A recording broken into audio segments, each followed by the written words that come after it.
যে প্রতিকূলতা কি কি ছিল, কারেন্ট গেছে, তারপরে বোর্ড 2-3 বার বন্ধ হয়েছিল। ওকে ওকে।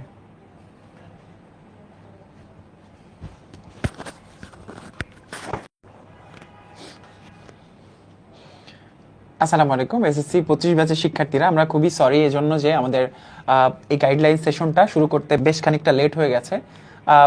তোমরা হয়তো মোটিভেশনাল পেজে অলরেডি খেয়াল করেছো যে আমাদের আরও বেশ কয়েকটা লাইভ চলছিল। আমরা নতুন স্টুডিওতে শিফট করেছি এবং এখানে অ্যাট এ টাইমে 5টা ক্লাসরুমে অ্যাট এ টাইমে ক্লাস চলছিল। তো টেকনিক্যাল ইস্যুগুলো আমরা সলভ করার ট্রাই করছিলাম। আমরা 3বার লাইভে এসেছি এবং 3বারই আসলে হতে পারে টেকনিক্যাল ইস্যুটা ফেসবুকের কেন্দ্রিক অথবা মেটা কেন্দ্রিক হতে পারে, অথবা এমনও হতে পারে যে আমাদের স্টুডিওর ইন্টারনাল সমস্যা হতে পারে। তো আমরা পুরো সমস্যার জন্য আন্তরিকভাবে দুঃখিত। আমরা ট্রাই করে যাচ্ছিলাম, ইভেন যেখানে দাঁড়িয়ে আছি গত আধা ঘন্টা ধরে এখানেই দাঁড়িয়েছিলাম, আমরা ইস্যুগুলো সলভ করছিলাম। সো তোমাদের পরে ক্লাস রয়েছে, সো আমাদের গাইডলাইন সেশনটা আমরা এখনই শুরু করব। আশা করছি তোমরা ব্যাপারটাকে ক্ষমাসুন্দর দৃষ্টিতে দেখবা। টাইম যেহেতু বাড়তেছে না, মনে হয় না লাইভ আসলে শুরু হয়েছে। চেক করছো? ওকে, সো আমরা একটু চেক করে দেখি যে এখনো সবকিছু ঠিকঠাক আছে কিনা। লাইভ শুরু হয়েছে ভাই। ওকে, মাত্র শুরু হলো কি? আমরা চেক করে দেখি। চেক করছো? ওকে, এখন বেশ খানিকটা লেট হয়ে গেছে। ওকে, না ঠিকঠাক আছে সবকিছু। এখনো কিছু টেকনিক্যাল সমস্যা দেখা যাচ্ছে, তারপর আশা করছি আমরা লাইভটা কন্টিনিউ করতে পারবো। তো ঝটপট একটু বাকিদেরকে মেনশন করে ফেলো। আমরা ধীরে ধীরে আমাদের কিউএনএ সেশনে চলে যাব। মানে তোমাদের বিভিন্ন পোস্ট থেকে আসা যে কমেন্টগুলো ছিল যে ভাইয়া এই এই সমস্যাগুলো ভুগছি, এই সমস্যাগুলো হচ্ছে, সেই সমস্যাগুলো আমরা আলাদা আলাদাভাবে সেগুলো আইডেন্টিফাই করেছি এবং সেগুলো নিয়ে মূলত আজকের লাইভে আমরা কথাবার্তা বলবো। সো সাথে রয়েছে তোমাদের সায়েম ভাইয়া। তো সায়েম ভাইয়া। ওকে, হ্যালো এভরিওয়ান, আসসালামু আলাইকুম। তোমরা অনেকে আমাকে চিনো। সো আমি মোহাম্মদ সায়েম, তোমাদের সাথে পুরো লাইভ সেশন জুড়েই থাকবো। সো তোমাদের বেসিক্যালি আমাদের স্লাইডে কোন জিনিসগুলো আছে, তোমাদের থেকে নেওয়া যে কমেন্টগুলো, সেখান থেকে আমাদের মনে হয়েছে যেগুলো নিয়ে কথা বলা জরুরি, ওই জিনিসগুলো আছে। সো আমরা আশা করবো যে আজকের সেশনের পরে তুমি অনেক কোশ্চেনের তুমি অ্যান্সার পেয়ে যাবা। অনেক বলতে তুমি সব ধরনের কোশ্চেনের অ্যান্সার পেয়ে যাও। সো পুরো লাইভ সেশন জুড়ে আমাদের সাথে থাকো। এরকম হতে পারে যে আমাদের এক একটা কথা তোমার জন্য হয়তো বা কোনো একটা নতুন কিছু শুরু করার একটা উদ্যম হতে পারে। সো ভাই ওকে, তো যারা লাইভে যুক্ত হচ্ছে, তোমাদের রেগুলার ক্লাস তো হয় 6টায়, আজকের ক্লাসটা হচ্ছে 7টায় নেওয়া। তো আশা করছি 7টায় ক্লাস শুরু হবে। আমাদের লাইভটা শেষ হলে 5 থেকে 10 মিনিট গ্যাপে তোমাদের ক্লাস শুরু হবে। সো আজকের বিজিএস, সম্ভবত বিজিএস ক্লাস না, বিজিএস ক্লাস নিয়ে বায়োলজি ক্লাস, তোমাদের সমী আপুর বায়োলজি ক্লাস। তো চিন্তা করতে হবে না ক্লাস হবে কখন, আমাদের লাইভটা শেষ হবে, 10 মিনিট ব্রেক নিয়ে তারপর ক্লাসটা শুরু হবে। ঠিক আছে? তো চলো আপাতত আমরা আমাদের আজকের লাইভে যে যে টপিকগুলো ছিল সেই টপিকে একটা একটা করে আমরা ধারাবাহিকভাবে শেষ করতে থাকি।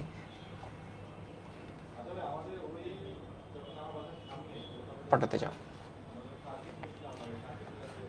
আমাদের প্রথম তোমাদের অনেকগুলো প্রবলেমের মধ্যে আমরা প্রবলেমগুলোকে আলাদা আলাদাভাবে ফ্রেমিং করেছি, এই জন্য যে যাতে তোমাদের প্রত্যেকটা প্রবলেম নিয়ে আমরা ব্রিফলি ডিসকাস করতে পারি এবং ডিসকাস করার পাশাপাশি সেগুলো যেন তোমাদের রেগুলার পড়াশোনাতেও তোমাদের ইফেক্টিভলি যাতে ইউজ করতে পারো। হ্যাঁ, তো দেখো একটি অধ্যায় সঠিকভাবে সম্পূর্ণ করার উপায়। হ্যাঁ, তো সায়েম ভাই বলবে এটা একটা অধ্যায় কিভাবে আসলে খুব দারুণভাবে আমরা কমপ্লিট করতে পারি।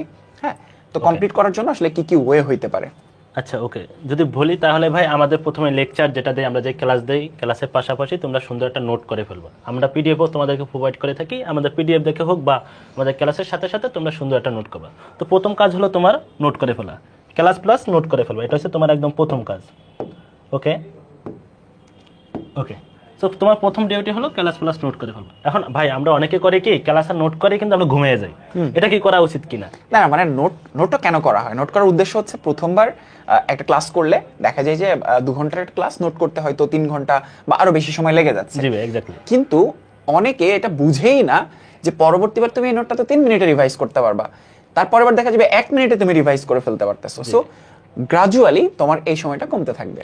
সো আমাদের সাজেশন থাকবে, তুমি যখন ক্লাস প্লাস নোটটা করবা, তারপরে তুমি না ঘুমিয়ে গিয়ে বা অন্য কাজ না করে তুমি জাস্ট 10টা মিনিট তুমি যে লেকচার নোটটা করছো সেটা একটু রিভিশন দিবা। এতে হয় কি তোমার ভিতর জিনিসগুলো ভালো মতো মাথায় গেঁথে যায়। আচ্ছা, তারপর যদি তোমার রিভিশন শেষ হয়, তারপর তুমি তোমার মেইন বইতে চলে আসবা। মেইন বইতে ফোকাস করবা। তারপরে তুমি কি করবা, মেইন বই যদি পড়াশোনা শেষ হয়, বোর্ড কোশ্চেন খুবই ইম্পর্টেন্ট একটা জিনিস, যে বোর্ড কোশ্চেন সলভিং এর বিকল্প কিছু নেই। তো আমরা সাজেশন করব, সাজেস্ট দেবো যে তোমাদেরকে বিগত 5 থেকে 6 বছরের যে বোর্ড কোশ্চেনগুলো আছে প্রতিটা অধ্যায়, ওগুলো ভালো মতো বুঝে শুনে শেষ করে ফেলা। আমরা বিশ্বাস করি কেউ যদি 5-6 বছরের বোর্ড কোশ্চেন সলভ করতে পারে, তাহলে তার ওই অধ্যায়ের সকল কনসেপ্ট ক্রিস্টাল ক্লিয়ার হয়ে যাবে। ওকে, তারপর তোমরা কি করবা, তারপর তোমার দায়িত্ব হলো এক্সাম দেওয়া। তারপর তুমি এক্সাম দেবে, আমরা প্রতিদিনই এক্সাম নিয়ে থাকি, আমাদের একটা অধ্যায় শেষ হলে আমরা এক্সাম নিয়ে থাকি, এক্সাম দিবা। তারপর তুমি কি করবা, তুমি কি এই পর্যন্ত রেখে দিবা না।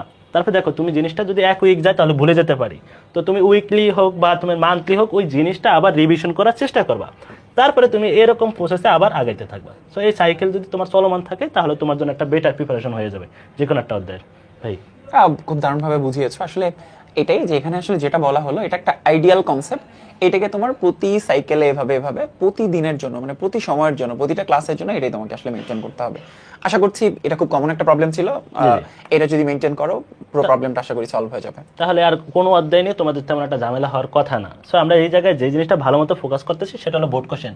আমরা তো ক্লাসে কিছু বোর্ড কোশ্চেন করে দিই যতটা সম্ভব, তারপর তোমার কাজ আছে বাকি 5-6 বছর ওই মানে ওই অধ্যায়ে যে কোশ্চেনগুলো আসছে সেগুলো তোমরা ভালো মতো সলভ করে ফেলা। এখানে একটা সমস্যা হয়, সেটা হচ্ছে তোমার অনেকেই তোমরা আসলে পুরোপুরি ডিপেন্ডেন্ট থাকো টিচারদের উপরে বা আমাদের উপরে, যে ভাইয়া 100টা বোর্ড কোশ্চেন আছে 100টাই আপনি সলভ করে দেন। তো এটা কিন্তু আইডিয়াল না আসলে। মানে আমরা যেগুলো সলভ করে দিচ্ছি টাইপ ভিত্তিক প্রত্যেকটা বোর্ড কোশ্চেন, যেটা একটা টাইপের একটা বোর্ড কোশ্চেন আমরা সলভ করে দিচ্ছি, অনেক ক্ষেত্রে একাধিক সলভ করছি, কিন্তু এতে তোমার প্রবলেম সলভিং ক্যাপাসিটি তৈরি হবে না, স্কিল তৈরি হবে না। সো তোমার কাজ হচ্ছে ভাইয়া যেটা বললো, যে বারবার বারবার বোর্ড কোশ্চেন নিজের মতো করে আসলে সলভ করতে পারা। এই সাইকেলটা কিন্তু বারবার তোমাকে রিপিট করতে হবে। ওকে, সো কেউ যদি এখানে বোর্ড কোশ্চেনগুলো করা শেষ হয়ে যায়, তাহলে সে কলেজ বা বিভিন্ন কঠিন কঠিন জিনিস কনসেপ্ট এগুলো সে দেখতে পারে, এটা কোনো হ্যাঁ, সমস্যা মানে না। স্কুলের নির্বাচনী প্রাক নির্বাচনী পরীক্ষা যে সকল প্রশ্ন আছে সেগুলো দেখবা তোমাদের টেস্ট পেপারে আছে, সেগুলো তোমরা সলভ করে ফেলবা। তবে আগে এনশিওর করা লাগবে যে আমাদের বিগত 5-6 বছরে বোর্ড কোশ্চেন আমাদের মানে একদম পুঙ্খানুপুঙ্খানুভাবে শেষ হয়েছে কিনা। ওকে, তাহলে মেবি ভাই আমাদের এই স্লাইডটা মনে হয় কমপ্লিট। হ্যাঁ, ওকে ওকে, আমরা পরবর্তী প্রবলেমে যাব। আচ্ছা, এটা সবারই একটা কমন সমস্যা ভাই, যে পড়তে মন চায় না ভাই, এটা নিয়ে যদি কিছু- পড়তে ইচ্ছা করে না, পড়তে মন চায় না, অনেক প্ল্যান করে বসে আজকে পড়ে পড়ে ফাটাই ফেলবো, একদম মানে একদম পুরো সব বই শেষ করে ফেলবো, কিন্তু পড়তে বসে 5 মিনিটের মধ্যে আসলে ডিস্ট্রাকশন চলে আসে। তো পেছনে ছবি একটা মানে প্রতিরূপী ছবি। ছবিতে দেখে কি মনে হচ্ছে সাহেব তোমার কাছে, মানে এখানে ছবিতে কি বোঝায়? মনে হয় ভাই এরা কোনটা ভালো রেজাল্ট করছে, আই থিঙ্ক এর জন্য হয়তো বা উচ্ছ্বাস করতেছে। আই থিঙ্ক ভালো রেজাল্ট বলতে জিপিএ 5 বা গোল্ডেন এরকম কিছু ধরো একটা তুমি 2 বছর ধরে পড়াশোনা করছো এই দিনটার জন্য, তাই না? এসএসসি তে ইন্টারমিডিয়েটে 2 বছর পড়াশোনা করবা ঠিক এই দিনটার জন্য, মানে এই একটা দিনের জন্য। অনেকে বলতে পারো যে না, আমি কি শুধু রেজাল্ট পাওয়ার জন্য পড়াশোনা করি, আমার শেখার জন্য পড়াশোনা করি। হ্যাঁ, এইসব ধান্দাবাজি ভণ্ডামি সব বন্ধ করে আমরা ঠিক এই দিনটার জন্য পড়াশোনা করছি। হ্যাঁ, এখানে অবশ্য মানে তোমার সায়াম ভাইয়া যদি ওই ছবিটা কালেক্ট করেছে, তো এখানে সব মেয়েদের ছবি বা সব ছেলেদের Exactly ছবি ভাই। এটা কিন্তু আসলে ডিসক্রিমিনেশন করা হয়নি। হ্যাঁ, সবার ছবি রয়েছে। সো আমরা এই দিনটার জন্য পড়াশোনা করি। তাহলে এই দিনটার জন্য যদি তুমি পড়াশোনা করো, তাহলে তুমি ঠিক তোমার ফোকাস থাকবে ওই দিনটার উপরে। এই দিনে তুমি কান্নাকাটি করতেছো, এই দিনে তুমি ফোন বন্ধ রেখে বসে আসো, তোমার ফ্রেন্ডরা উল্লাস করতেছে, সেটা কি তুমি দেখতে চাও? নিশ্চয়ই না। তাহলে এই দিনটাকে ফোকাস রেখে তুমি যদি তোমার প্রিপারেশন সাজাইতে চাও, তাহলে পড়তে ইচ্ছে করতেছে না, ভালো লাগতেছে না, পড়তে বসলে মনোযোগ ধরে রাখতে পারি না, এগুলো কোনো কিছুই আসলে অ্যাকসেপ্টেবল না। তাহলে কি করতে হবে? খুব সুন্দর একটা কথা আছে, কথাটা হচ্ছে এরকম যে মেক দিস ডে কাউন্ট। হ্যাঁ, never count the days, make the days count. মানে তুমি আসলে আজকে থেকে কতদিন পর এসএসসি পরীক্ষা সেটা কাউন্ট করো না। আজকে থেকে যদি চিন্তা করি 4 মাস পর, 120 দিন পর বা 130 দিন পর হয়তো পরীক্ষা, এসএসসি পরীক্ষা, তাহলে তোমার মাথায় এটা কাজ করবে, তাইলে 10 দিন পরে পড়াশোনা শুরু করলে তো খুব একটা সমস্যা নাই, অথবা আজকের দিন পড়াশোনা না করলে খুব একটা সমস্যা নাই, তাই না? কিন্তু মেক দিস ডে কাউন্ট মানে হচ্ছে আজকের দিনটা তুমি এমনভাবে পড়াশোনা করো, এমনভাবে কাজে লাগাও, যাতে 1 বছর পরেও তোমার মনে থাকে যে আজকে 9 ডিসেম্বর, আজকের দিনটা তুমি অনেক ভালো পড়াশোনা করেছিলে, আজকের দিনে অনেক ইফেক্টিভলি ইউজ করেছিলে। আজকের দিনটা এমনভাবে ইউটিলাইজ করতে হবে যাতে তোমার আজকের দিনটা কাউন্ট করার মতো করে তোমার ব্রেইনে থাকে। সো এভাবে করে তুমি যদি প্রতিটা দিনকেই এমনভাবে অতিবাহিত করো, কাজে লাগাও, যেভাবে মেক দিস ডে কাউন্ট হয়, তোমার লাইফে নিশ্চয়ই এমন অনেক অনেক ইফেক্টিভ ডে আছে যেদিনে তুমি অনেক ভালো পড়াশোনা করেছো, তাই না? অনেক ভালো পড়াশোনা করেছো, সো সেই দিনগুলো তুমি চাইলেও তো ভুলতে পারবা না। কিন্তু ঘুমিয়ে ঘুমিয়ে কাটিয়েছো, অলসতায় কাটিয়েছো, এমন দিনগুলো কিন্তু তুমি খুব একটা মনে করতে পারো না। তার মানে এইভাবে করে প্রতিটা দিন যদি তুমি মেক দিস ডে কাউন্ট এভাবে চিন্তা করো, তাহলে আশা করছি এই দিনটা তোমার জন্য অপেক্ষা করছে। আর আরেকটা কথা আমি তোমাদেরকে বলতে পারি যে দুটো শব্দ আছে, একটা হচ্ছে ওয়ান ডে, মানে একদিন। এটা হচ্ছে একদিন তুমি এভাবে ভি সাইন দিয়ে ছবি তুলবা, তাই না? তার মানে তুমি আই এম জিপিএ 5 এরকম একটা স্ট্যাটাস দিবা। তো একদিন দিবা, সেটার জন্য তোমাকে কাজ করতে হবে। কিন্তু এটাকে আসলে ওয়ান ডে না বলে, সেই ওয়ান ডের অ্যাচিভমেন্টের জন্য তুমি যদি আজকে ডে 1 থেকে কাজ শুরু করো, ওয়ান ডেটাকে তুমি ডে 1 বানায় ফেলো। মানে ওয়ান ডে অ্যাচিভ করতে গেলে ডে 1 মানে অর্থাৎ আজকে থেকে তোমাকে আসলে কাজ শুরু করতে হবে। সো ডে 1টা যদি প্রতিদিনই তোমার ডে 1 হয়, আজকে ডে 1, কালকে ডে 1, তার মানে তুমি প্রতিটা দিনটাকেই তুমি কিন্তু এই অপরচুনিটিটা অ্যাচিভ করার জন্য কাজে লাগাতে পারবা। সো এইভাবে তুমি যদি চিন্তা করো, তাইলে দেখবা কখনোই আমার মনে হয় না যে পড়তে ইচ্ছা করতেছে না, ভালো লাগতেছে না, এই ডিস্ট্রাকশনগুলো আর আসবে না। আর এর সাথে মা বাবার কথাবার্তা তো অ্যাড করাই যায়। সায়াম, শেষ করো মা বাবার কথা দিয়ে। তো দেখো, আমাদের দীর্ঘ 2 বছরের পরিশ্রম আমাদের একটা ভালো রেজাল্টের পরিসমাপ্তি দেয়, বা আমরা পরিশ্রম করি এই জন্য। তো সত্যি কথা বলতে কি, আমাদের প্রথম তোমরা হয়তো বা 8-এর রেজাল্ট যেটা, এটা আসলে তোমার একটা ইফেক্ট না লাইফে, বা যদি বলি বাবা মাকে স্যাটিসফাই করার বা হ্যাপি করার প্রথম উপায় বা প্রথম মাধ্যম হলো রেজাল্ট তৈরি করা। তোমার রেজাল্ট যত ভালো, তোমার বাবা মা ততই ভালো বা ততই হ্যাপি হয়। সো তুমি অবশ্যই, কেউ চায় না তার বাবা মা নারাজ থাকুক বা কষ্ট পাক, অন্য বাবা মা হ্যাপি থাকুক, তার তোমার বাবা মা কষ্ট পাক, এরকম কেউই চায় না। সো আমাদের টার্গেট রাখতে হবে যে বাবা মাকে অ্যাটলিস্ট যেভাবে হোক, অ্যাট এনি কস্ট, আমরা যাতে হ্যাপি করতে পারি। সো হ্যাপি করার উদ্দেশ্যে আমাদের অবশ্যই জিপি 5 বা ভালো রেজাল্ট করতে হবে। তো ভালো রেজাল্ট করার জন্য তোমার কি পড়তে মন চায় না এই কথা বললে হবে তো না। তোমার অবশ্যই পড়াশোনা করতে হবে। তোমার পরীক্ষা তুমিই দিবা অ্যান্ড তোমার রেজাল্ট তুমিই নিবা, জাস্ট আমরা একটু উপভোগ করবো, দ্যাটস ইট, আর কিছু না। ওকে, সো মেবি অবশ্যই যাদের এতদিন পড়তে মন চায় না, এটার পরে অবশ্যই অ্যাটলিস্ট যদি তার ভিতর সেন্স থাকে, পড়তে বসা যাওয়া উচিত। এমন একদিন মনে পড়ছে এই মুহূর্তে যে একজন গার্জিয়ানের সাথে দেখা হয় এসএসসি রেজাল্টের পরে। উনি জাস্ট এসে সামনাসামনি এটা বলছে যে বাবা তোমার কি চাই, মানে বাবা তোমার কি চাই, মানে উনি ওনার চোখে মুখে, মানে আমার মনে হয়েছে ওনাকে যদি অধীনে বলতাম যে পুরো পৃথিবীটা আমাকে এনে দেন, আমার মনে হয় উনি পুরো পৃথিবী এনে দিত। কেন? শুধুমাত্র এই কারণে যে ওনার সন্তান জিপিএ 5 পাইছে বা A+ পাইছে, বা ওনার সন্তানকে যেই প্রত্যাশা নিয়ে এতদিন পরিশ্রম করছিলেন, সেই প্রত্যাশা সে পূরণ করতে পারছে। মানে তুমি ফিলও করতে পারবা না যে তোমার বাবা মা, তুমি কোনো টার্গেট অ্যাচিভ করতে পারলে কি লেভেলের খুশি হবে। সো তুমি ইমাজিনও করতে পারবা না, তখনই তুমি এটা বুঝতে পারবা যখন তুমি সেটা আসলে ফিল আপ করে ফেলছো। সো আমার মনে হয় যে মা বাবার থেকে বড় মোটিভেশন আর কি হইতে পারে। তো এই তো, মানে পড়তে ভাল লাগে না, এটা মানে এই টাইপের, মানে এই শব্দটাই তোমার ডিকশনারি থেকে আজ থেকে ডিলিট করে ফেলো ইনশাল্লাহ। ওকে, তাহলে ভাই এটা নিয়ে আর তেমন একটা কথা বলার নেই। অবশ্যই আমরা সবাই পড়াশোনায় বসে যাবো ইনশাল্লাহ। আচ্ছা, এটা খুবই একটা কমন প্রবলেম। যদি বলি ভাই, group subject like physics, chemistry, math, biology, এইসবে অনেকে এতটাই ফোকাস থাকে যে আমাদের বাংলা, ইংরেজি, আইসিটি, বিজিএস অ্যান্ড রিলিজিয়াস এসব জিনিসে আসলে ধরারই সুযোগ পায় না। তো এটা তো আসলে একটা সমস্যা। অনেকে এটা বলছে যে ভাই আমাদের গ্রুপ সাবজেক্ট ভালো পারি, বাট অন্য যে সাবজেক্টগুলো আছে ওগুলো আসলে ভালো পারি না। তো এটার জন্য ভাই যদি না, দেখা যায় যে তোমার ফিজিক্স, কেমিস্ট্রি, ম্যাথ, বায়োলজি, আমরা আসলে সায়েন্স বলতে কি বুঝি? সায়েন্স বলতে ফিজিক্স, কেমিস্ট্রি, ম্যাথ, বায়োলজি বুঝি, আমরা এটাই বুঝি, স্টুডেন্টদেরকে এটাই বোঝানো হয়। আর যখন আমরা প্রাইভেট পড়তে যাই বা স্কুলে আমাদের যখন ক্লাসেও যখন আমরা মানে ক্লাস করি যখন, তখনও দেখা যায় ফিজিক্স, কেমিস্ট্রি, ম্যাথ, বায়োলজিকে আসলে অনেক বেশি সময় দিতে হবে, এরকম একটা ব্যাপার কাজ করে। তো যখন তুমি 10-এ উঠে যাবা এবং যখন তোমার টেস্ট পরীক্ষা হবে, তখন তুমি ফিল করবা যে বাংলাতে যদি তুমি মানে 10 গুণ এফোর্ট দিয়েছো, তাইলে ফিজিক্স, কেমিস্ট্রি, ম্যাথ, বায়োলজিতে তুমি 10 গুণ এফোর্ট দিয়েছো, বাংলা, ইংরেজিতে দেখা যাবে 1 গুণ এফোর্টও তুমি দাও নাই। মানে 10 ঘন্টা সময় পার ডে ব্যয় করেছো একটা সাবজেক্টের জন্য, ওই রেশিওতে তুমি 1 ঘন্টা আসলে বাংলা, ইংরেজির জন্য ব্যয় করো নাই। তো ফলাফল কি হয়? আমরা যখন ফলাফল দেখি যে গোল্ডেন এ প্লাস পাওয়ার জন্য বাংলাতে A+ পাই নাই, মানে গোল্ডেন A+ হয় নাই এই জন্য যে বাংলাতে A+ পাই নাই, ইংরেজিতে A+ পাই নাই, বিজিএসে A+ পাই নাই, ইসলাম শিক্ষাতে A+ পাই নাই। তো এগুলো কিন্তু খুবই কমন ঘটনা। এটা কেন? বাংলা মানে খুব কঠিন সাবজেক্ট, ইংরেজি কঠিন সাবজেক্ট, হ্যাঁ, বা সহজ subject, physics, chemistry, math, biology, এগুলোতে সহজে প্লাস পাওয়া যায়। আসলে সহজ কঠিনের বিষয় না, বিষয়টা হচ্ছে তোমার বাংলা, ইংরেজি, আইসিটি, বিজিএস এগুলোতে কম সময় দেওয়া, ফোকাস না থাকা। তো কমন প্রবলেম এখানে। এবং দেখা যায় যতজন শিক্ষার্থী A+ পায়, হ্যাঁ, এবং সেই রেশিওতে যতজন শিক্ষার্থী গোল্ডেন এ প্লাস মিস করে, গোল্ডেন এ প্লাস মিস করা শিক্ষার্থীদের মধ্যে মেজরিটিরই দেখা যায় বাংলা ইংরেজি আইসিটি বিজিএস এ মিস করছে। আর এটার ইফেক্ট আমরা পরবর্তী স্লাইডে যদিও আলোচনা করব। তুমি যখন কলেজ ভর্তি পরীক্ষা দিবা, মার্কস একটা অনেক বড় ফ্যাক্ট। ইভেন তুমি যখন পরবর্তীতে ইঞ্জিনিয়ারিং অ্যাডমিশন টেস্ট দিবা, ইভেন বিভিন্ন বিশ্ববিদ্যালয়ে ভর্তি পরীক্ষা দিবা, সেখানেও দেখবা তোমার মার্কসের পাশাপাশি রেজাল্টটাও কিন্তু অনেক বড় ফ্যাক্ট করছে। সো বাংলা ইংরেজি আইসিটি বিজিএস রিলিজিয়াস প্রত্যেকটা সাবজেক্ট আসলে যতটা কম ফোকাস দাও তোমরা, এত কম ফোকাস দিয়ে কিন্তু আসলে তুমি ভালো করতে পারবা না এখানে। তো স্যাম, কি করা উচিত আসলে এই সাবজেক্টগুলোতে ভালো করার জন্য?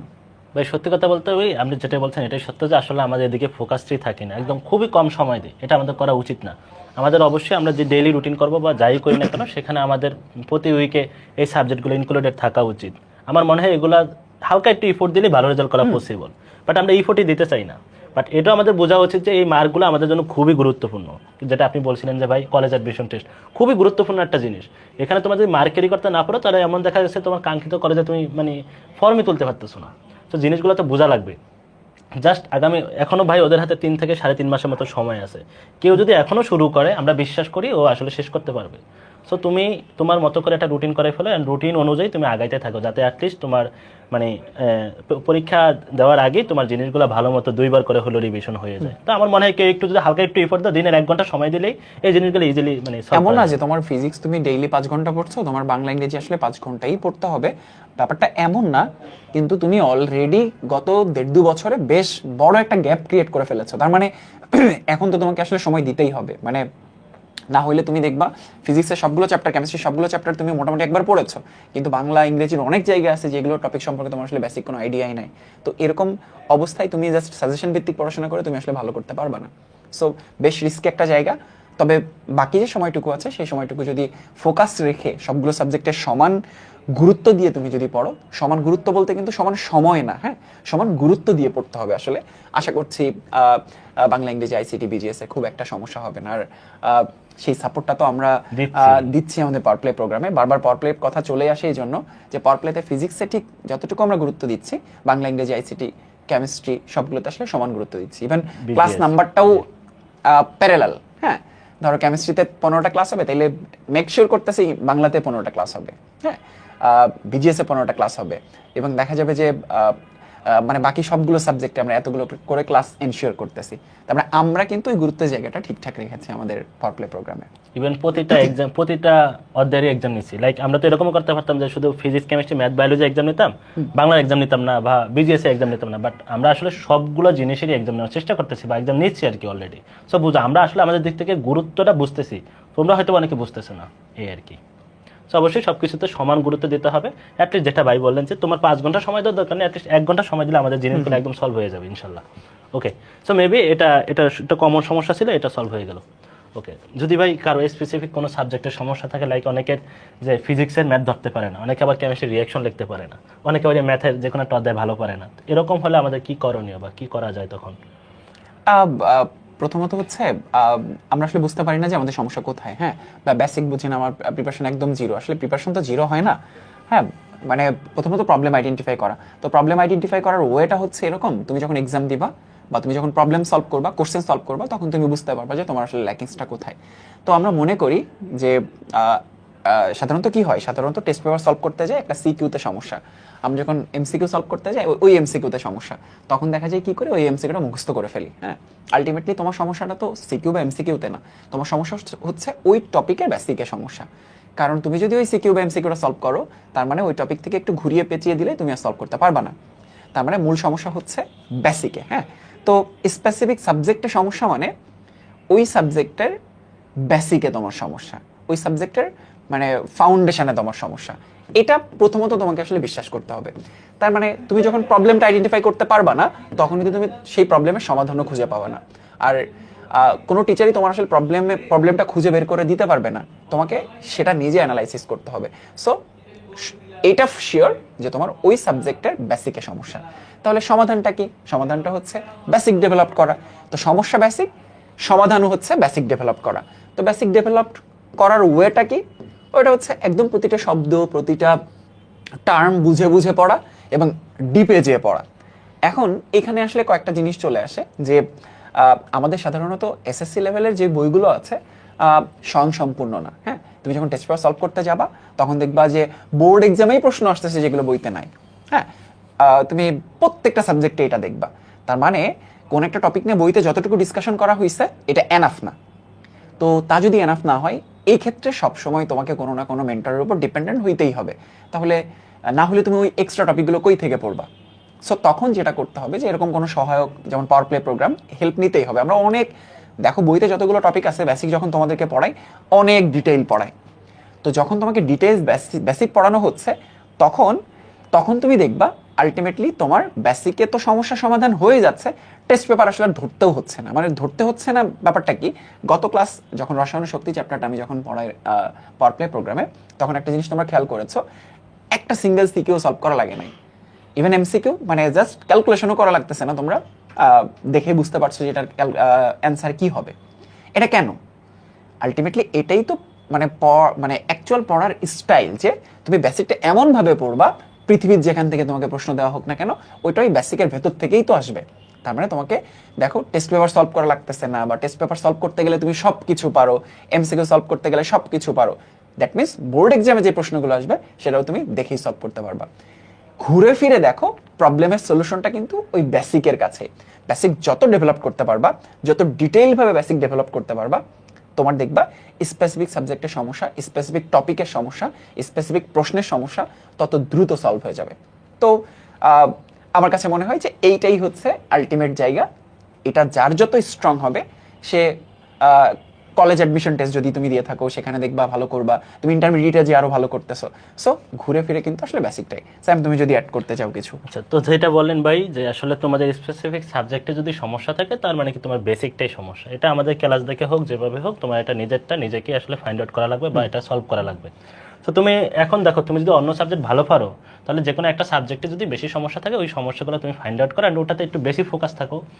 ধরো তোমার লাইক ফিজিক্সের সমস্যা, তো ফিজিক্সে কি করবা, তুমি বেশি সময় দিবা অ্যান্ড হচ্ছে গিয়ে যত বেশি পারো কোশ্চেনগুলো সলভ করার চেষ্টা করবা। সো অনেকে ফিজিক্সের সমস্যা এই জন্য একটু বলি, ফিজিক্সে প্রথম তুমি সূত্রগুলো একটু ফাইন্ড আউট করবে যে আসলে সূত্রগুলো কি বা কেন আসতেছে। দেন সূত্রগুলো অনুযায়ী তুমি কিছু কোশ্চেন যদি সলভ করে ফেলতে পারো তাহলে তোমার জন্য সবচেয়ে ভালো মতো আর কি আগানো যায়।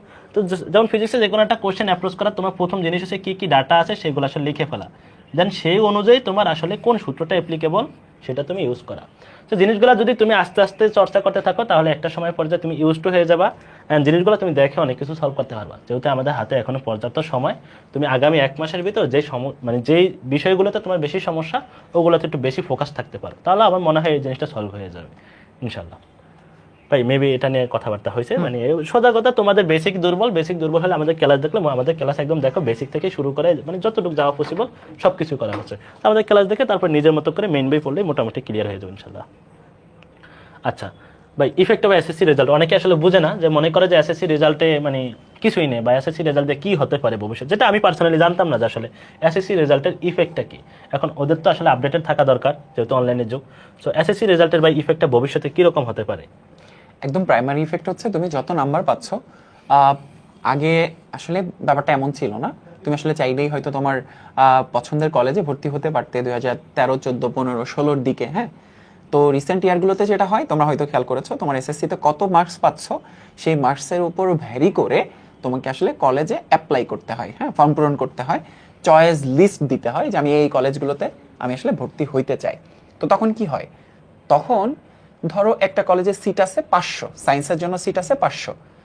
এবার ওই 500 জনের তারা সিলেক্ট করবে কিভাবে, যাদের এমন 500 জন আছে যাদের এসএসসি রেজাল্ট তোমার থেকে ভালো। ভালো বলতে কি বোঝানো হচ্ছে, এসএসসির মার্কস তোমার থেকে বেশি, সেই 500 জনই সিলেক্টেড হবে। এখন চিন্তা করো, তোমার বাসা হচ্ছে কোন একটা জেলাতে, ওই জেলাতে একটাই ভালো কলেজ আছে, এবং ম্যাক্সিমাম জেলাতে আসলে অনেকগুলো করে কলেজ থাকে না সাধারণত। তো দেখা যায় কি হয় যে আমি ঢাকার বাইরের বেশ কিছু জেলার কথা বলছি, এমন অনেক জেলা আছে যেখানে অনেকগুলো কলেজ আছে, অনেক নামি দামি কলেজ আছে। তো তোমার টার্গেট হচ্ছে ওই কলেজেই পড়া। এখন তোমার টার্গেট ওই কলেজে পড়া, তোমার বাসা ওখানে, কিন্তু তুমি শুধুমাত্র মার্কসের জন্য ওখানে ভর্তি হতে পারলা না। তোমার মার্কস এরকম যেটার জন্য তোমার বাসা হচ্ছে দিনাজপুরে, অথচ তোমার খাগড়াছড়ি একটা জেলাতে তোমার আসলে কলেজ চলে আসতেছে, মানে তোমার শুধুমাত্র মার্কসের জন্য। তার মানে এটা কতটা মানে আনঅ্যাভয়েডেবল সিচুয়েশন তোমার জন্য আসলে তুমি হয়তো এখন ইমাজিন করতে পারছো না। সো এরকম ছোট ছোট অনেকগুলো ইস্যুজ আছে যেটা শুধুমাত্র তোমার এসএসসির মার্কসের জন্য আসলে তোমাকে ফেস করতে হবে।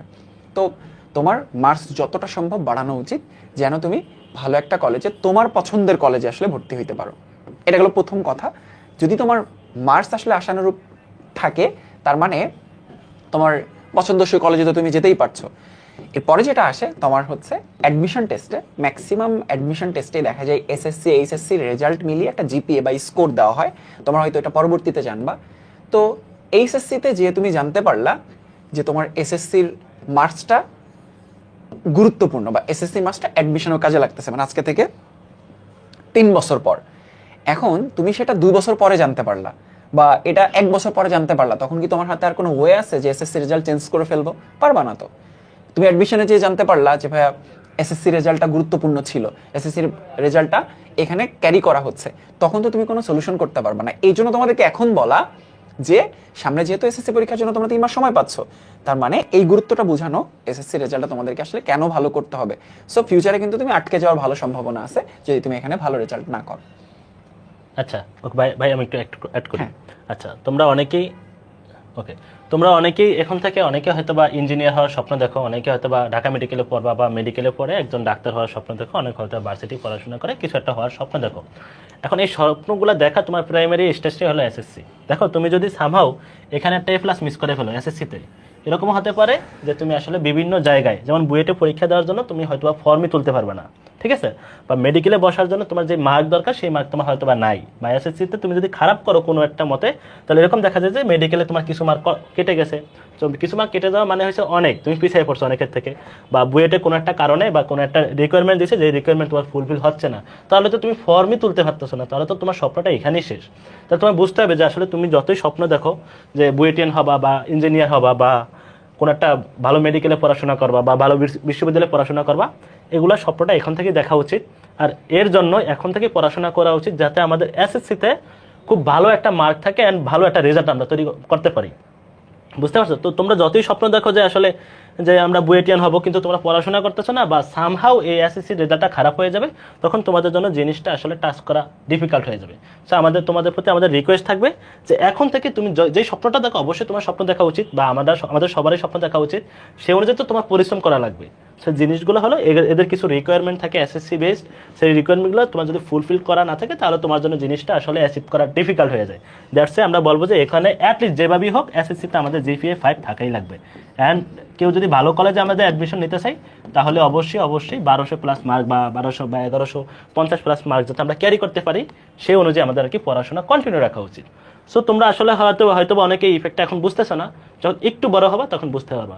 আমরা হয়তো অনেকে বুঝি নাই, এজন্য সমস্যা, বাট তোমাদের তো আসলে আপডেটেড থাকা লাগবে। দ্যাটস আসলে এই স্লাইডটা তোমাদের জন্য অ্যাড করা, যাতে তোমরা এখন থেকে এই জিনিসগুলো ফিল করার চেষ্টা করতে পারো বা ফিল করতে পারো, সেই অনুযায়ী তোমরা পড়াশোনা করতে পারো। ওকে ওকে ভাই, মেবি এটা নিয়ে খুব সুন্দর একটা কথাবার্তা হয়েছে আমাদের। ওকে আমরা নেক্সট স্লাইডে যাই। আচ্ছা, যদি অনেকের ভাই ক্লাস জমে থাকে, অনেকে তো আসলে ফাঁকিবাজি করছে, অনেকে হয়তো কামব্যাক করতে চাই, তাহলে কি করা যায়? আমার মনে হয় ম্যাক্সিমাম শিক্ষার্থীর এরকম একটা সমস্যা হয়ে যায় ফোকাস ঠিকঠাক না রাখার জন্য, যে ক্লাস জমে গেছে, এখন করণীয় কি? এটা অনলাইন ক্লাসের একটা বলবো যে অনলাইন ক্লাসের একটা কমন সমস্যা, অনলাইন প্রোগ্রামের একটা কমন সমস্যা। কিন্তু ব্যাপারটা এমন না যে ক্লাস হয়নি, হ্যাঁ, মানে টিচারদের এন্ড থেকে ক্লাসগুলো হয়ে গেছে কিন্তু স্টুডেন্টদের এন্ড থেকে আসলে ক্লাসগুলো করা হয়নি, জমে গেছে। তো ব্যাপারটা দেখো, সমস্যা আসলে তোমরা নিজেরাই ক্রিয়েট করে ফেলো যে আচ্ছা সুযোগটা তো আছেই, যে আজকে 7টার দিকে ক্লাস আছে, রাত্রে যখন ফ্রি হবো তখন ক্লাসটা করে ফেলবো। তুমি 7টার দিকে যখন মনোযোগী হচ্ছে না ক্লাসটা করার ব্যাপারে, রাত 9টায় তুমি দেখা যাবে অন্য একটা কাজে বিজি হয়ে যাচ্ছ, তখন ক্লাসটা করতে ইচ্ছে করছে না।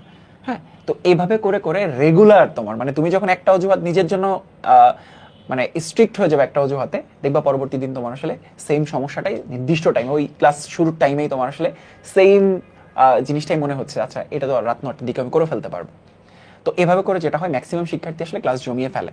তো সলিউশনে যাই, সলিউশনটা হচ্ছে এরকম, তুমি যখন জমানো ক্লাস করতে যাবা তখন লাইভ ক্লাসটা মিস হয়ে যাবে, তাই না? তার মানে এইটার সলিউশন প্রাইমারিলি হচ্ছে যতদিন পর্যন্ত ক্লাস জমছে, আজকে পর্যন্ত ক্লাস জমছে, আজকে থেকে যেন ক্লাস না জমে, এটা হচ্ছে একদম প্রাইমারি সলিউশন। প্রাইমারি সলিউশন যেন আজকে থেকে ক্লাস না জমে। কারণ তুমি যখন জমানো ক্লাস করতে যাবা লাইভ ক্লাসগুলো আরো জমতে থাকবে, তার মানে এটার কোনো সলিউশন তুমি আসলে খুঁজে পাচ্ছ না। সো মেক শিওর করতে হবে যে আজকে থেকে, একদম আজকে থেকে আমার যতগুলো লাইভ ক্লাস হবে, যে টাইমে লাইভ ক্লাস হবে আমি সেটা লাইভ টাইমেই শেষ করব। ফাইন। এবার তোমার যেহেতু ক্লাস জমে গিয়েছে, তার মানে তোমাকে এক্সট্রা এফোর্ট দিয়ে এটা সলভ করতে হবে। গ্যাপটা তো আসলে এক্সট্রা এফোর্ট দিয়ে ফিল আপ করতে হবে। তাহলে লাইভ টাইমের পাশাপাশি লাইভের জন্য ঠিক যতটুকু সময় তোমার তুমি বরাদ্দ রেখেছো, গ্যাপ ফিল আপের জন্য ঠিক ততটুকু সময় বরাদ্দ রেখে প্রতিদিন মিনিমাম একটা করে গ্যাপের ক্লাসটা তোমাকে ফিল আপ করতে হবে। এটা যদি পসিবল হয় 2টা 3টা 4টা, যতটুকু তুমি সময় মেক আপ করতে পারো, যতটুকু তোমার আর্জেন্সি, এক্সামের যত ডেডলাইন আছে সেই অনুযায়ী তোমাকে প্ল্যান করতে হবে, কিন্তু মিনিমাম একটা ক্লাস তোমার প্রতিদিনের জন্য গ্যাপ ফিল আপ করতে হবে। তাহলে লাইভ ক্লাসটা কোনোভাবেই লাইভটারে গ্যাপে নিয়ে যাওয়া যাবে না, আর গ্যাপটারে প্রতিনিয়ত আসলে মিনিমাইজ করতে হবে, একটা একটা করে কমাইতে হবে। তাহলে দেখবা 10 দিন 15 দিন 20 দিন পরে দেখবা তোমার আর কোনো গ্যাপ নাই, এবং তুমি দেখবে এক্সট্রা একটা কনফিডেন্স পাচ্ছ। তোমার যখন ক্লাস জমতে থাকবে তোমার পড়াশোনা তো এলোমেলো হয়ে যাবে, কারণ আমরা যখন রুটিনটা তৈরি করি, রুটিন একটা কিন্তু প্ল্যানিং এর জায়গা। এই চ্যাপ্টারের পর এই চ্যাপ্টার পড়তে হবে। ধরো তুমি অর্গানিক কেমিস্ট্রি পড়তেছো এখন লাইভে, হ্যাঁ লাইভে পড়তেছো, এদিকে তোমার পর্যায় সারণী চ্যাপ্টারটা গ্যাপ আছে, রাসায়নিক বন্ধন চ্যাপ্টারটা গ্যাপ আছে। এবার রাসায়নিক বন্ধন চ্যাপ্টারটা গ্যাপ রেখে তুমি যখন অর্গানিক কেমিস্ট্রি চ্যাপ্টারটা পড়া শুরু করবা, লাইভে তুমি অর্গানিক কেমিস্ট্রি পড়তেছো, তার মানে তোমার কিন্তু আসলে বেসিকে বেশ ভালো একটা ঘাটতি তৈরি হয়ে যাচ্ছে।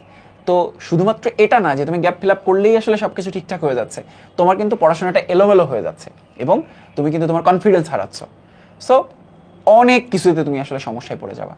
সো এই জন্যই তো দেখা যায় যে একই টিচারদের কাছে তুমি পড়ছো, একই ভাইয়াদের কাছে পড়ছো, একই রকম সময় দিচ্ছ, কিন্তু কেউ পাইতেছে মানে তোমার কেউ গোল্ডেন এ প্লাস পেয়ে যাচ্ছে, কেউ দেখা যাচ্ছে এ প্লাস পাইতে হিমশিম খেয়ে যাচ্ছে, পড়তেছি তো একই।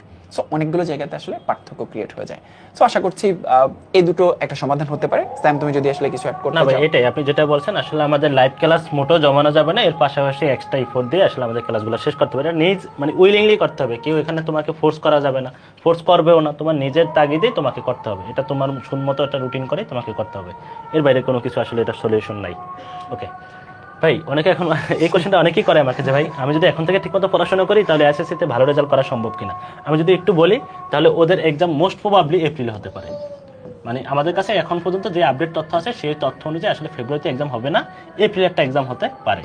তো আমরা যদি বলি জানুয়ারি ফেব্রুয়ারি মার্চ, মোটামুটি 3.5 মাসের যদি একটা হিসাব আমরা বলি যে ওদের হাতে এখনো আছে ভাই, এটা এটা এটা মানে এটা বেসিসে যদি কিছু বলেন তাহলে আর কি বেটার হয়। দেখো তোমরা যেহেতু এসএসসি পরীক্ষার্থীর এরকম হয়তো একটা না, এরকম শত শত গল্প আছে টেস্ট পরীক্ষার পরে প্রিপারেশন শুরু করছে। মানে তুমি যদি একদম জিরোতে থাকো, আজকে যে মুহূর্তে কথা শুনছো, তুমি যদি একদম জিরোতে থাকো, তখন থেকেও আসলে 3.5 মাসে এসএসসির কম্পারেটিভলি যেই সিলেবাসটা আসলে পড়ানো হয় সেটা কমপ্লিট করা পসিবল। কিন্তু এই যে 3.5 মাস যখন 3 মাস হয়ে যাবে তারপরেও কি ভাবে পসিবল? 2.5 মাস পরে চিন্তা করবে ভাই 2.5 মাসেও কি পসিবল? উত্তর হচ্ছে না। তুমি এখন যে মোমেন্টে দাঁড়িয়ে আছো, যদি 3.5 মাস সময় থাকে, এখন থেকে তোমার 9টা সাবজেক্ট আসলে জিরো থেকে একদম পুরোপুরি প্রিপারেশন নেওয়া সম্ভব। কিন্তু পুরোটা আসলে একদম ডিসিপ্লিনড ওয়েতে সবগুলো সাবজেক্টে সমান ফোকাস দিতে হবে, গুরুত্ব দিতে হবে, প্রতিদিনের লাইভ ক্লাসগুলো করতে হবে, এক্সামগুলো দিতে হবে, টেস্ট পেপার সলভ করতে হবে। কাজ কিন্তু অনেক, হ্যাঁ। অন্যরা ঠিক যতটুকু কাজ করছে, অন্যরা ঠিক যতটুকু প্রিপারেশন নিচ্ছে, তোমাকে বেশি এফোর্ট দিতে হচ্ছে। তো দেখো পেছনের প্রতিরূপী ছবিটা দেখো যে ইম্পসিবল শব্দটার মধ্যেই কিন্তু আই এম পসিবল, মানে অ্যাকচুয়ালি পসিবল শব্দটা কিন্তু লুকায় আছে। সো এরকম শত শত এক্সাম্পল রয়েছে লাস্টে 3 মাস 4 মাস পড়াশোনা করে এসএসসিতে এ প্লাস পেয়েছে বা জিপিএ 5 পেয়েছে, ইভেন গোল্ডেন এ প্লাস পেয়েছে। এটা সম্ভব, মানে এক লাইনে সম্ভব। কিন্তু সম্ভব তো আসলে এক লাইনে বলে ফেললেই এটা পসিবল হয়ে যাবে না, এটার জন্য অনেকগুলো কাজ করতে হবে। আমি যদি শুধুমাত্র মার্ক করে দেই, একদম 1 নাম্বার কথা হচ্ছে আজকে থেকে ডে 1 চিন্তা করে ঠিক তোমার 105 দিন, তাই না? 3.5 মাস যদি চিন্তা করে 105 দিন, 105 দিনই আসলে ডিসিপ্লিনে পড়াশোনা করতে হবে। 105 দিন মানে 104 দিন হয়ে গেলেও কিন্তু হবে না, কারণ তুমি ডিস্ট্রাক্ট হয়ে যাবা। এরপর যদি বলো তাহলে একদম বেসিক থেকে পড়তে হবে।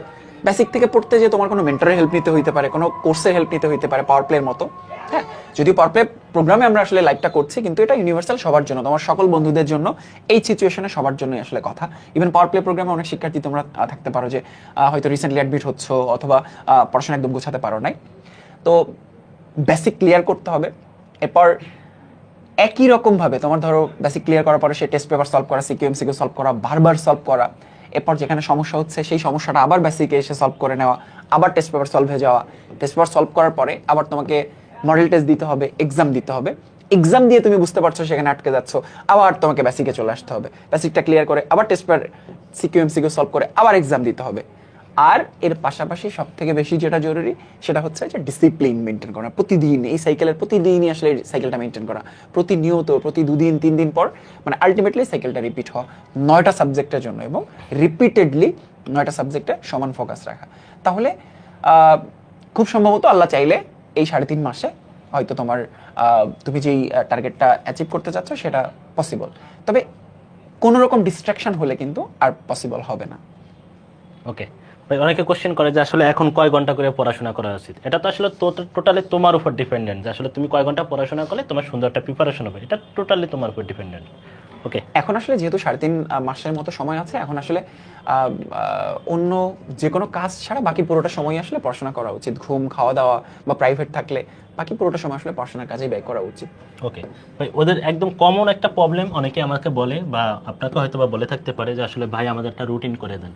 এখন এটার বেসিসে যদি আপনি কিছু বলেন, এখানে 3টা টার্ম আছে, একটা হচ্ছে মান্থলি টাস্ক, একটা উইকলি, আর একটা হলো আপনার ডেইলি। তোমাদের সায়াম ভাই হচ্ছে নতুন একটা প্রজেক্ট শুরু করেছে, মেন্টরশিপ একটা ক্যাম্পেইন শুরু করেছে। হ্যাঁ, তো সায়াম ভাই আমার থেকে আরো বেশি ভালো বুঝবে এই ব্যাপারগুলো। তোমাদের সাথে তোমার সায়াম ভাইয়ের কানেকশন আরো বেশি ভালো। হ্যাঁ, তো আমার মনে হয় সায়াম তুমি এটা আমার থেকে বেশি ভালো উত্তর দিতে পারবে। আচ্ছা, তাহলে ভাই আমি যে জিনিসটা ওদেরকে আসলে বলবো সেটা হলো, ধরো তোমার সবসময় একটা মান্থলি একটা ফিক্সড মানে টার্গেট করো যে আসলে আমার এই মাসে কি কি জিনিস শেষ করা যায়, বা কি কি জিনিস আমার দ্বারা শেষ করা পসিবল, বা কি কি জিনিস শেষ করলে আমি আসলে আমার যত সময় আছে সেই সময়ের ভিতরে 2-3 বার রিভিশন করতে পারবো। সেই অনুযায়ী তুমি মান্থলি একটা ফিক্সড করো যে আসলে এই অধ্যায়গুলো আমরা এই মাসে শেষ করার চেষ্টা করবো বা শেষ করতে হবে। দেন সেই অনুযায়ী তুমি উইকলি একটা টার্গেট ফিক্সড করো যে আসলে এই উইকে আমি যদি এগুলো শেষ করি তাহলে আমার মান্থলি যে টাস্কটা নিলাম সেটা আমার ফুললি কমপ্লিট হবে।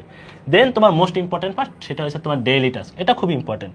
রুটিন বলতে ভাই যে তুমি ছোটোবেলায় যে রুটিনটা করতাম ওটা থেকে একটু বের হয়ে আসো। ছোটোবেলায় কী করতাম, ছোটোবেলায় তোমরা করতাম যে এরকম যে ঘর করতাম যে শনিবারে তুমি 6টা থেকে 7টা তুমি কী পড়বা, বায়োলজি পড়বা। আসলে এই জিনিসগুলো মেনটেন করা হয় না। যখন ভাই মানে একদিন মেনটেন করা হলে দ্বিতীয় দিন যখন না হয় তখন আসলে এই রুটিনের প্রতি আমাদের তেমন একটা ইমোশনও কাজ করে না। তো দ্যাটস ওয়াই আমাদের সাজেশন থাকবে যে তুমি ডেইলি টাস্ক নাও, যে তোমার যে খাতায় যে নোটপ্যাড আছে তো নোটপ্যাডে তুমি সুন্দর মতো লিখবা যে আজকের দিনে তোমার কি কি শেষ করা যায়। যেমন বলতে পারো যে আজকের দিনে তুমি গতি অধ্যায়টা শেষ করবা, তারপর বলতে পারো যে আজকের দিনে তুমি অর্গানিক পড়বা। মানে সহজ কথা, আজকের দিনে তোমার যেই টাইম আছে পড়াশোনা করার জন্য তার ভিত্তিতে আজকের দিনে তুমি কি কি শেষ করতে পারবা সেই জিনিসগুলো তুমি এখানে লিখবা। এখন এরকমও দেখা যায় অনেক স্টুডেন্ট পাইছি যে ভাই আমি কতগুলো লিখবো, তুমি কি এখানে 20-30টা টাইপ লিখবা না, তোমার আজকের দিনে যে টাইমটা আছে তুমি তো বুঝো যে গতির সিকিউর শেষ করতে আমার 2 ঘন্টা লাগবে, অর্গানিক পড়তে আমার 2 ঘন্টা লাগবে, হাতে আর যদি তোমার 6 ঘন্টা টাইম থাকে হাতে আর 2 ঘন্টা আছে, 2 ঘন্টা তুমি ধরো এই যে বাংলা পড়লা একটা আর একটা আইসিটি পড়লা। তো জিনিসটা হচ্ছে টোটালি তুমি বুঝতে হবে যে আসলে আমি কি কি জিনিস আজকের দিনে যে সময় আছে সেই সময়ের ভিতর আমি কমপ্লিট করতে পারবো। দেন তুমি ধরো আজকে দিনের এরকম লিখলা, দেন তুমি একটা একটা করে শেষ করা ট্রাই করবা। লাইক তুমি যদি গতি শেষ করো তাহলে গতিকে তুমি কি করবা, মার্ক করে দিবা যে আসলে আমার গতিটা শেষ হয়ে গেল। দেন তোমার টার্গেট কি থাকবে যে আজকে যে 12টার ভিতরে আমার বাকি যে 3টা অংশ লিখলাম বা 4-5টা লিখলাম সেগুলো আমার শেষ করতে হবে। তো যখন তুমি টার্গেট ফিক্সড করবা যে দিনের টার্গেট যদি ফিক্সড করো তাহলে জিনিসটা হয়েছে কি আমাদের ভিতরে একটা তাগিদ থাকে যে আসলে এটা শেষ করে আমার এটা শেষ করতে হবে। আদারওয়াইজ তোমার যদি লক্ষ্যই না থাকে যে আজকের দিনে তুমি কি শেষ করো, বিশ্বাস করো ভাই তোমার একটা পড়াশোনা করতে দেবো অনেক সময় চলে গেছে। বাট তোমার যখন ফিক্সড একটা টার্গেট থাকে যে আজকের দিনে আমি শেষ করতে পারবো এটা বা শেষ করা উচিত, সে অনুযায়ী যদি তুমি আগাও তাহলে দেখবে একটা সময় পরে তোমার কি জিনিসগুলো শেষ হয়ে গেছে। এখন ধরো সামহাউ তুমি কোনো একটা জিনিস কোনো একটা কারণে তুমি শেষ করতে পারো না, কি করবা, এখানে হতাশ হয়ে যাবা না, হতাশ হওয়ার দরকার নেই। পরবর্তী দিনে তুমি যখন ডেইলি টাস্কটা করবা বা ডেইলি রুটিনটা করবা সেখানে তুমি জিনিসটা সুন্দর মতো অ্যাড করে নিবা। এভাবে যদি তুমি আগাইতে থাকো তাহলে তুমি দেখবে একটা সময় তোমার উইকলিটা শেষ হয়ে যাবে, উইকলি টাস্কটা কমপ্লিট হয়ে যাবে, দেন তোমার মান্থলিটা ইনশাল্লাহ কমপ্লিট হয়ে যাবে। তো এটাই তোমার ডেইলি রুটিন বা এটাই তোমার অ্যাকচুয়ালি রুটিন হওয়া উচিত। ভাই মোটামুটি আমি বললাম যে আসলে ওদের রুটিনটা কীরকম হওয়া উচিত আর কি। মানে তোমার হচ্ছে আমরা কোনো একটা প্ল্যাটফর্ম থেকে ধরো আমরা আমাদের মতো করে আমরা তোমাদের একটা রুটিন বানাই দিলাম। হ্যাঁ, তো এটা কিন্তু আসলে কখনোই ইফেক্টিভ না। তোমরা অনেকেই চাও যে ভাই একটা রুটিন বানাই দেন, একটা রুটিন বানাই দেন, তুমি তো সর্বোচ্চ 1 দিন 2 দিন 5 দিন হয়তো মেনটেন করতে পারবা। তার থেকে বেশি জরুরি নিজের রুটিনটা নিজে মেনটেন করা এবং প্রতিটা বড় বড় কাজকে ছোট ছোট কাজে ভাগ করে নেওয়া। অর্থাৎ তোমার পুরো মান্থে যে প্ল্যানটা সেই প্ল্যানটা তোমাকে অবশ্যই একটা সপ্তাহে ভাগ করে নিতে হবে। মানে তোমরা হয়তো বুঝো, একটা হচ্ছে ভিশন আর একটা হচ্ছে গোল। হ্যাঁ, mission। একটা ভিশন, একটা হচ্ছে গোল আর একটা হচ্ছে মিশন। হ্যাঁ, তিনটা জিনিসের পার্থক্য কিন্তু আসলে বুঝতে হবে তোমাদের। হ্যাঁ, তুমি একটা মানে তুমি একটা টার্গেট অ্যাচিভ করতে চাও। হ্যাঁ, এই জন্য তোমার ডেইলি প্ল্যানে আলাদা আলাদাভাবে ওই টার্গেট অ্যাচিভ করার জন্য যা যা করা দরকার সেগুলো নিশ্চয়ই তুমি 1 মাসের প্ল্যান করলে আসলে সেগুলো এক্সিকিউট করতে পারবা না। তোমাকে প্রথমত 1 সপ্তাহের একটা প্ল্যান করতে হবে। 1 সপ্তাহের টার্গেট অ্যাচিভ করার জন্য তোমাকে ডেইলি প্ল্যানে যেতে হবে। এটা পড়াশোনার ক্ষেত্রে যেমন জরুরি, যে কোনো কিছুর জন্য তুমি লাইফে যে কোনো কিছু অ্যাচিভ করতে চাও সব কিছুর জন্য এটা জরুরি। সো একদম মেইন টার্গেট হচ্ছে তোমার প্রতি ডের কাজ প্রতিদিন তুমি শেষ করতে পারছো কিনা, 1 সপ্তাহে যেটা চিন্তা করছো সেটা শেষ করতে পারছো কিনা, মাসে যেটা চিন্তা করছো সেটা শেষ করতে পারছো কিনা। তাইলেই তো তুমি না হয় যে টার্গেটটা অ্যাচিভ করতে চাচ্ছো সেটা তুমি 6 মাস পরে অ্যাচিভ করতে পারবা। সো এটা এটা আসলে একটা রুটিনের আইডিয়াল ওয়ে হতে মানে পারে। আইডিওলজি হইতে পারে। জি ভাই, ভাই ওদেরকে আমি একটা মান্থলি অ্যাক্টিভিটি সার্ভের একটা পিডিএফ প্রোভাইড করছিলাম। তো তোমরা যদি যখন এই যে ডেইলি যখন এই যে ডেইলি রুটিনটা করবা না, তখন তুমি আসলে বুঝতে পারবা যে আসলে তোমার কি কি শেষ হয়েছে না হয়েছে। সেই অনুযায়ী তোমার এখানে মান্থলি অ্যাক্টিভিটি সার্ভেটা এটা আমাদের গ্রুপেই দেওয়া আছে, সেখান থেকে তুমি যদি প্রিন্ট করে নাও তাহলে তোমার আর কি আসলে জিনিসটা যে মান্থলি আমি কতটুকু উন্নতি করতে পারতেছি বা অবনতি হচ্ছে কিনা সেই জিনিসটা তুমি গ্রাফটা নিজেই বুঝতে পারবা। সো আমাদের গ্রুপে জিনিসটা আছে, তোমরা অনেকে হয়তো এটা ফলো করতেছো, যারা করো অবশ্যই গুড, তারা বুঝতে পারতেছো যে তোমাদের ল্যাকিংসটা কোথায় বা কি সমস্যা হচ্ছে। আর যারা করো না তারা এটা করে ফেলবা, তাহলে তোমাদের জন্য বেটার হবে। তো এটাই তোমাদের একটা রুটিন বা একটা আইডিয়াল রুটিনের এরকমই হওয়া উচিত। কোনো ফিক্সড কোনো রুটিন থাকা উচিত না, প্রতিদিনের রুটিনটা প্রতিদিনই করা উচিত। ভাই এটা নিয়ে আর কিছু ওকে আচ্ছা। অনেকেই ভাই এই কোশ্চেনটা আমাদের অনেকবারই করছে যে আসলে আমাদের অনলাইনে ক্লাস করে ভালো রেজাল্ট করা সম্ভব কিনা। অনেকে দেখা যায় আসলে অফলাইনে অনেকগুলো ক্লাস করে, অনেকগুলো কি করে না করে, বাট অনেকেরই একটা কমন কোশ্চেন যে ভাই আসলে অনলাইনে ক্লাস করে ভালো রেজাল্ট করা সম্ভব কিনা। সো ভাই এটার অ্যান্সারটা যদি আপনি একটু দিতেন তাহলে আমি এখানে একটা ভাই আপনার জন্য একটা মানে একটা পোল রাখছি, এখন পোলের একটু বিশ্লেষণটা যদি করেন তাহলে বেটার হয় আর কি। আমি শিওর না যে এখানে আসলে দেখা যাচ্ছে কিনা লাইটের কারণে। তো অনলাইন কোর্স করে আসলে ভালো রেজাল্ট করা সম্ভব কিনা, এটার উত্তর হচ্ছে আমাদের প্রিভিয়াস স্টুডেন্ট। আমাদের যে পাওয়ার প্লে প্রোগ্রাম এটা অলমোস্ট 4র্থ বছর, 2022, 23, 24 এবং 25 ব্যাচের জন্য পাওয়ার প্লে প্রোগ্রাম চলছে। সো আমরা এখানে একটা ডাটা রেখেছি 2024 ব্যাচের পাওয়ার প্লে প্রোগ্রামের, অর্থাৎ 2024 ব্যাচে যারা এসএসসি পরীক্ষার্থী ছিল। সো সেখান থেকে আমরা দেখেছি যে আমরা একটা পোল দিয়েছিলাম, যদিও পোলে 100% স্টুডেন্ট তো রিচ করা সম্ভব না। দেখা যেত যে আমাদের অলমোস্ট আমি যদি বলি তাহলে ভাই 666টা ভোট হয়েছে, 766, সরি 766, সরি হ্যাঁ। ওকে। তো সেখান থেকে পার্সেন্টেজ রেশিওটা দেখো, তাই নাম্বারটা হয়তো তোমরা বুঝে ফেলতে পারবা যে আবারও বলছি যে এমন অনেক গোল্ডেন এ প্লাস প্রাপ্ত শিক্ষার্থী আছে যে পোলে ভোট দিতে পারে নাই। হ্যাঁ, ইভেন এমন অনেক এ প্লাস প্রাপ্ত শিক্ষার্থী আছে যারা হয়তো পোলটা দেখেই নাই বা পোলে ভোট দেয় নাই। হ্যাঁ, এমন হতে পারে। আবার এমনও হয়েছে যে যাদের রেজাল্ট একটু খারাপ হয়েছে এমন অনেকে হয়তো পোলটা দেখেছে বা পোলে ভোট দিয়েছে। হ্যাঁ, রেশিওটা জাস্ট একটা আইডিয়া নেওয়ার জন্য যে অনলাইনে পড়াশোনা করে ভালো রেজাল্ট করা যায় কিনা। সো দেখো 37% অলমোস্ট এটা দেখা যাবে। আমরা যেটা যদিও এই পোলটা মানে পরবর্তীতে আমরা অ্যানালাইসিস করেছি, দেখা যাবে যে এটা 45% পর্যন্ত চলে যেতে পারে যারা গোল্ডেন এ প্লাস পেয়েছে। ইভেন এ প্লাস প্রাপ্ত এবং গোল্ডেন এ প্লাস প্রাপ্ত এদেরকে কম্বাইন করলে সেটা অবশ্যই দেখা যাবে যে 70 আপ হবে, মানে সেটা 80%-এর কাছাকাছি চলে যেতে পারে। তার মানে 100 জনের মধ্যে আমরা প্রায় মানে প্রতি 10 জনে 8 জনকে আমরা জিপিএ 5 পাওয়ার জন্য প্রিপেয়ার করতে পেরেছি। হ্যাঁ, এখন যেহেতু অনলাইনে আমরা পড়াচ্ছি, কানেকশনটা অনলাইনে, অসুবিধা হচ্ছে যে আমরা সরাসরি তাদের সাথে কথা বলছি না, কিন্তু আমাদের দায়বদ্ধতার জায়গা আছে।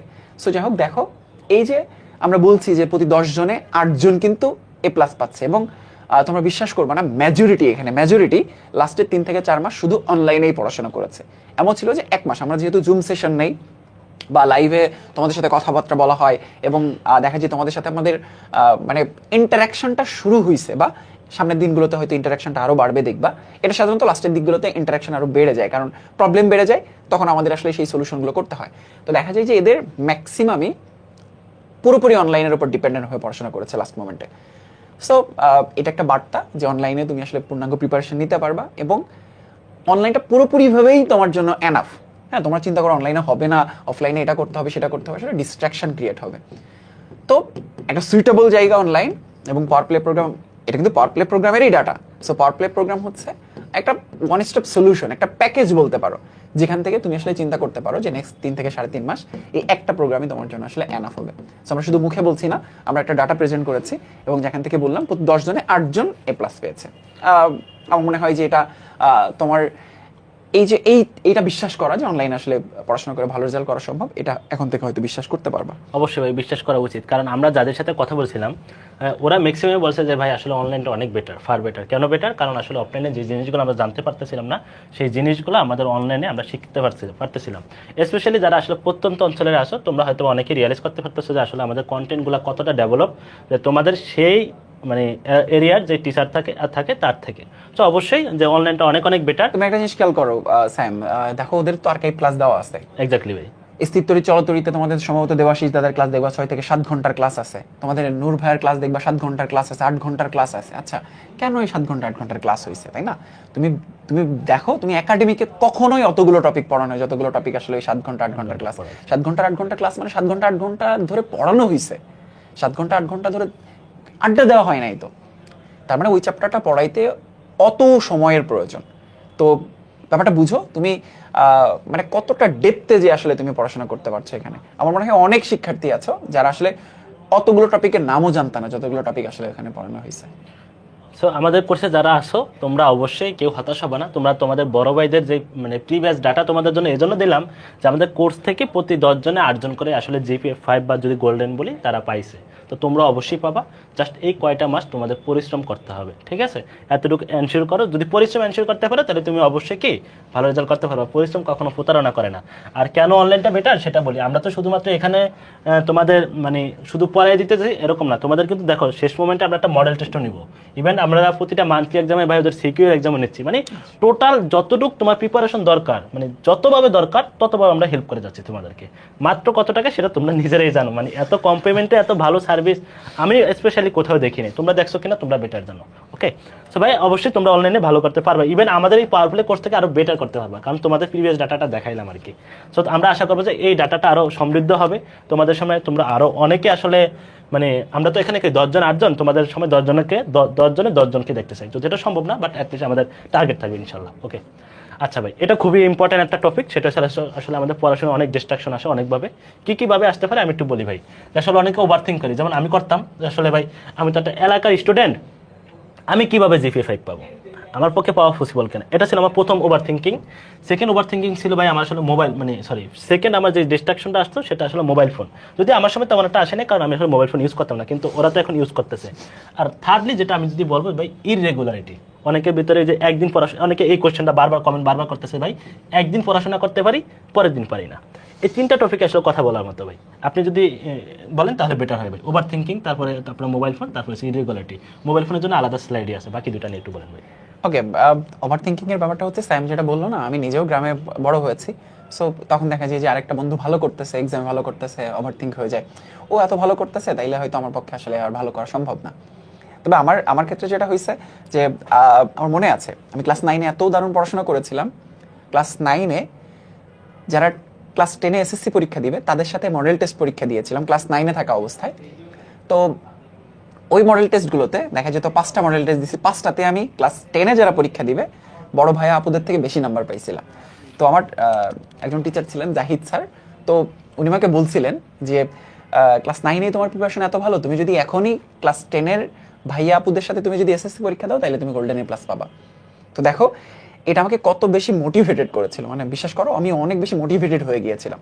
সো ওভারথিঙ্ক তোমাকে যেরকম তোমাকে ডিস্ট্র্যাক্ট করতে পারে, ওভারথিঙ্ক তোমাকে হতাশ করে দিতে পারে, একই রকমভাবে তোমার টিচারের বা তোমার মেন্টরের একটা ভালো কথা, একটা সুন্দর মোটিভেশন তোমাকে কিন্তু মানে মানে তোমাকে মানে ফ্লাই করতে হেল্প করবে। হ্যাঁ, সো আমি এই জন্য বললাম যে ওভারথিঙ্ককে পুশ করতে হবে ভালো মোটিভেশন দিয়ে। হ্যাঁ, ওভারথিঙ্ক কেন আসবে?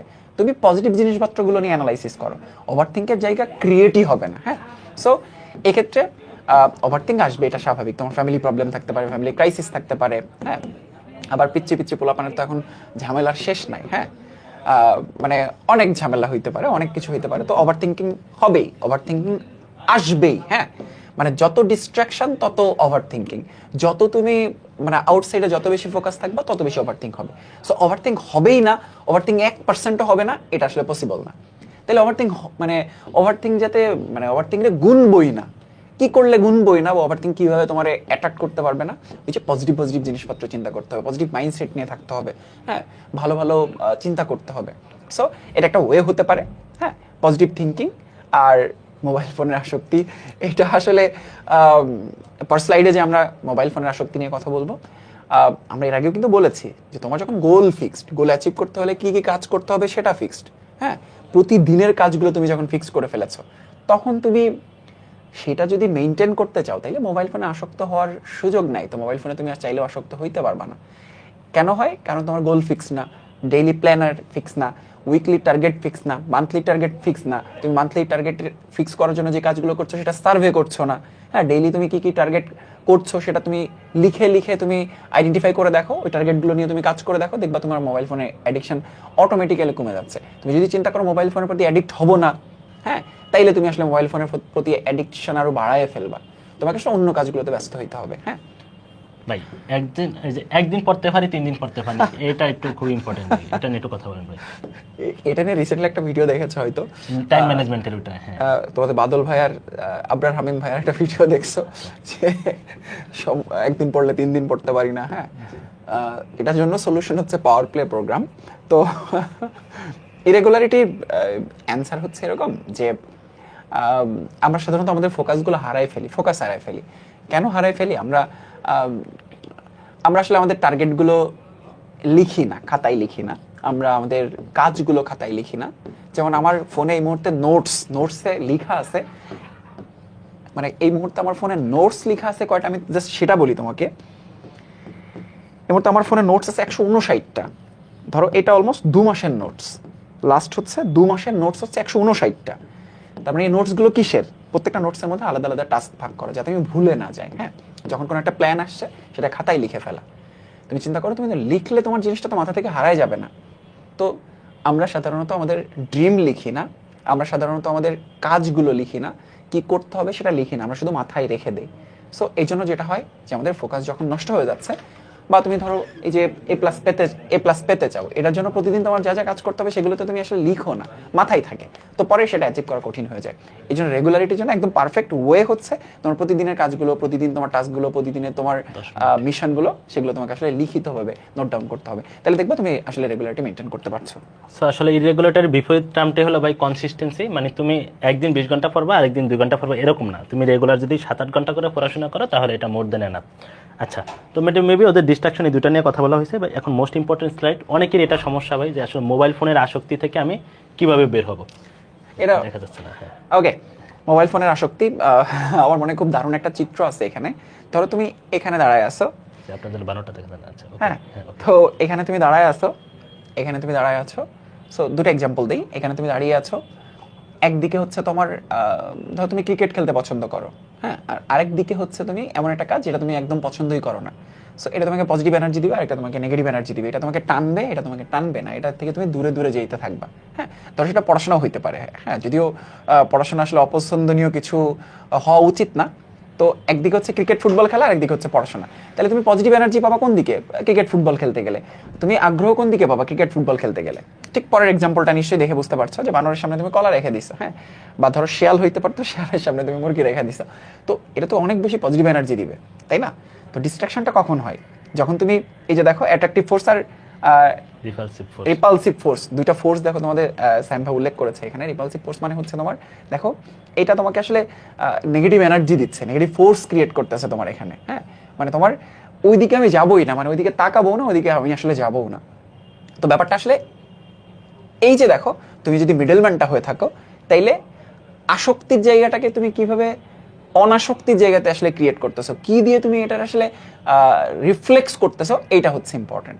এখন মানে আমি আসলে হাতে মোবাইল নিয়ে কথা বলতেছি, তো ব্যাপারটা আসলে এমন না যে তুমি আসলে চাইলেই মোবাইল ফোনের আসক্তি দূর করে ফেলতে পারবা। তোমার প্রতিদিন আসলে লাইভ ক্লাস করতে হচ্ছে এই মোবাইল ফোনের মধ্যে, তোমার যে কোনো ধরনের আপডেটের জন্য ফেসবুকে ঢুকতে হচ্ছে।